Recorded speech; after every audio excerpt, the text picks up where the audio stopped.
Don't talk to strangers.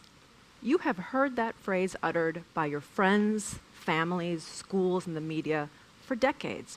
It's a norm. It's a social norm. But it's a special kind of social norm, because it's a social norm that wants to tell us who we can relate to and who we shouldn't relate to. Don't talk to strangers says stay away from anyone who's not familiar to you. Stick with the people you know. Stick with people like you. How appealing is that? It's not really what we do, is it, when we're at our best? When we're at our best, we reach out to people who are not like us, because when we do that, we learn from people who are not like us. My phrase for this value of being with not like us is strangeness. And my point is that in today's digitally intensive world, strangers are quite frankly not the point. The point that we should be worried about is how much strangeness are we getting. Why strangeness? Because our social relations are increasingly mediated by data.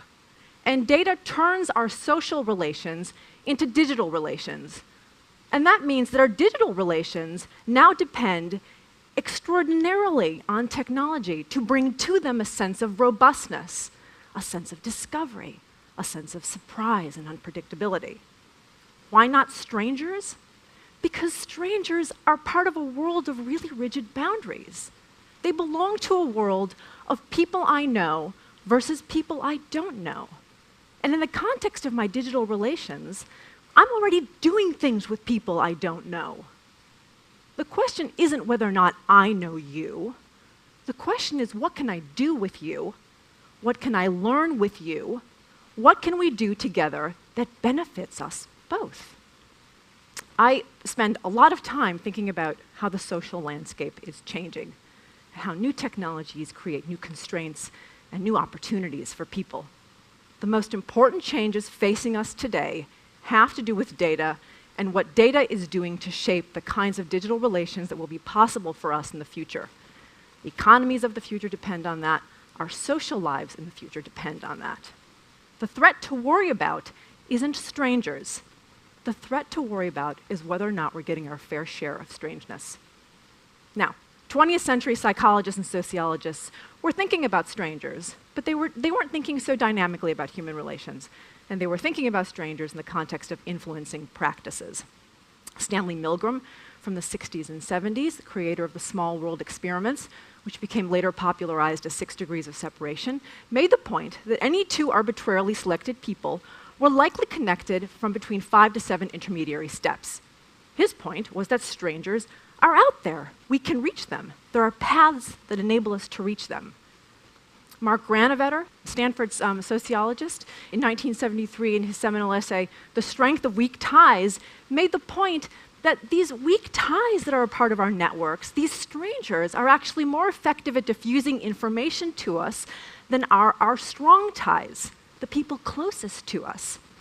He makes an additional indictment of our strong ties when he says that these people who are so close to us, these strong ties in our lives, actually have a homogenizing effect on us. They produce sameness. My colleagues and I at Intel have spent the last few years looking at the ways in which digital platforms are reshaping our everyday lives. What kinds of new routines are possible? We've been looking specifically at the kinds of digital platforms that have enabled us to take our possessions, those things that used to be very restricted to us and to our friends in our houses, and to make them available to people we don't know. Whether it's our clothes, whether it's our cars, whether it's our bikes, whether it's our books or music, we are able to take our possessions now and make them available to people we've never met. And we concluded a very important insight, which was that as people's relationships to the things in their lives change, so do their relations with other people. And yet recommendation system after recommendation system continues to miss the boat. It continues to try to predict what I need based on some past characterization of who I am, of what I've already done. Security technology after security technology continues to design data protection in terms of threats and attacks, keeping me locked into really rigid kinds of relations. Categories like friends and family and contacts and colleagues, don't tell me anything about my actual relations. A more effective way to think about my relations might be in terms of closeness and distance, where at any given point in time, with any single person, I am both close and distant from that individual, all as a function of what I need to do right now. People aren't close or distant. People are always a combination of the two, and that combination is constantly changing. What if technologies could intervene to disrupt the balance of certain kinds of relationships? What if technologies could intervene to help me find the person that I need right now? Strangeness is that calibration of closeness and distance that enables me to find the people that I need right now, that enables me to find the sources of intimacy, of discovery, and of inspiration that I need right now. Strangeness is not about meeting strangers, right? It simply makes the point that we need to disrupt our zones of familiarity. So jogging those zones of familiarity is one way to think about strangeness, and it's a problem faced not just by individuals today, but also by organizations. Organizations that are trying to embrace massively new opportunities.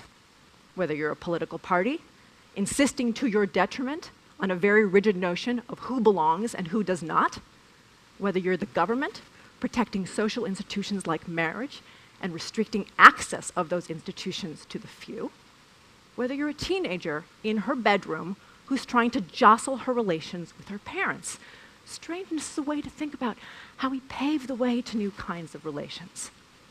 We have to change the norms. We have to change the norms in order to enable new kinds of technologies as a basis for new kinds of businesses. What interesting questions lie ahead for us in this world of no strangers? How might we think differently about our relations with people?